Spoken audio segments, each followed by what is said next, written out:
निर्दोष को सजा। बहुत समय पहले राय सिंह नाम का एक राजा था। उसके 3 पुत्र थे और वह अपने उन तीनों पुत्रों में से वह किसी एक पुत्र को राजगद्दी सौंपना चाहता था। पर राजगद्दी किसे सौंपे? राजा ने एक तरकीब निकाली और उसने तीनों पुत्रों को बुलाया और कहा, अगर तुम्हारे सामने कोई अपराधी खड़ा हो तो तुम उसे क्या सजा दोगे?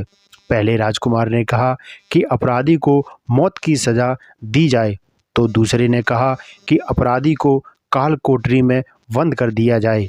अब तीसरे राजकुमार की बारी थी। उसने कहा कि पिताजी, सबसे पहले यह देख लिया जाए कि उसने गलती की भी या नहीं। इसके बाद उस राजकुमार ने एक कहानी सुनाई। किसी राज्य में एक राजा हुआ करता था। उसके पास एक सुंदर सा तोता था। वह तोता बड़ा बुद्धिमान था। उसकी मीठी बाणी और बुद्धिमत्ता की वजह से राजा उससे बहुत खुश रहता था। एक दिन की बात है कि तोते ने राजा से कहा कि मैं अपने माता पिता के पास जाना चाहता हूँ। वह जाने के लिए राजा से विनती करने लगा। तब राजा ने उससे कहा कि ठीक है, पर तुम्हें 5 दिनों में वापस आना होगा। वह तोता जंगल की ओर उड़ गया, अपने माता पिता से जंगल में मिला और खूब खुश हुआ। ठीक 5 दिनों बाद जब वह वापस राजा के पास आ रहा था, तब उसने एक सुंदर सा उपहार राजा के लिए ले जाने के लिए सोचा। वह राजा के लिए अमृत फल ले जाना चाहता था। जब वह अमृत फल के लिए पर्वत पर पहुंचा, तब रात हो चुकी थी। उसने फल को तोड़ा और रात वहीं गुजारने का सोचा। वह सो रहा था कि तभी एक सांप आया और उस फल को खाना शुरू कर दिया। सांप के जहर से वह फल भी विषाक्त हो चुका था। जब सुबह हुई तब तोता उड़कर राजा के पास पहुंच गया और कहा, राजन, मैं आपके लिए अमृत फल लेकर आया हूँ। इस फल को खाने के बाद आप हमेशा के लिए जवान और अमर हो जाएंगे। तभी मंत्री ने कहा कि महाराज, पहले देख लीजिए कि फल सही भी है कि नहीं। राजा ने बात मान ली और फल में से एक टुकड़ा कुत्ते को खिलाया। कुत्ता तड़प तड़प कर मर गया।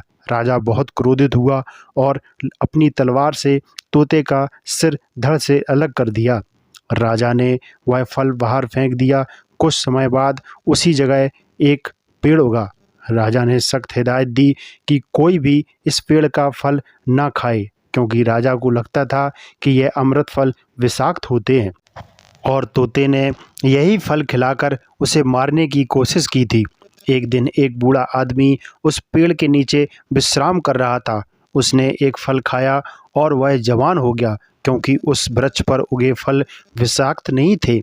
जब इस बात का पता राजा को चला तो उसे बहुत ही पछतावा हुआ। उसे अपनी करनी पर लज्जा हुई। तीसरे राजकुमार के मुख से यह कहानी सुनकर राजा बहुत ही खुश हुआ और तीसरे राजकुमार को सही उत्तराधिकारी समझते हुए उसे अपने राज्य का राजा चुना। इस कहानी से हमें ये शिक्षा मिलती है कि किसी भी अपराधी को सज़ा देने से पहले यह देख लेना चाहिए कि उसकी गलती है भी या नहीं। कहीं भूलवश आप किसी निर्दोष को तो सज़ा देने नहीं जा रहे, क्योंकि निरपराध को कतई सज़ा नहीं मिलनी चाहिए। आशा करता हूँ कि ये कहानी आपको अच्छी लगी होगी। अगर वीडियो अच्छा लगा हो तो लाइक कर दें और शेयर कर दें। चैनल पर नए हों तो चैनल को सब्सक्राइब कर लें, बेल आइकन को ऑन कर लें। कहानी सुनने के लिए आपका बहुत बहुत धन्यवाद।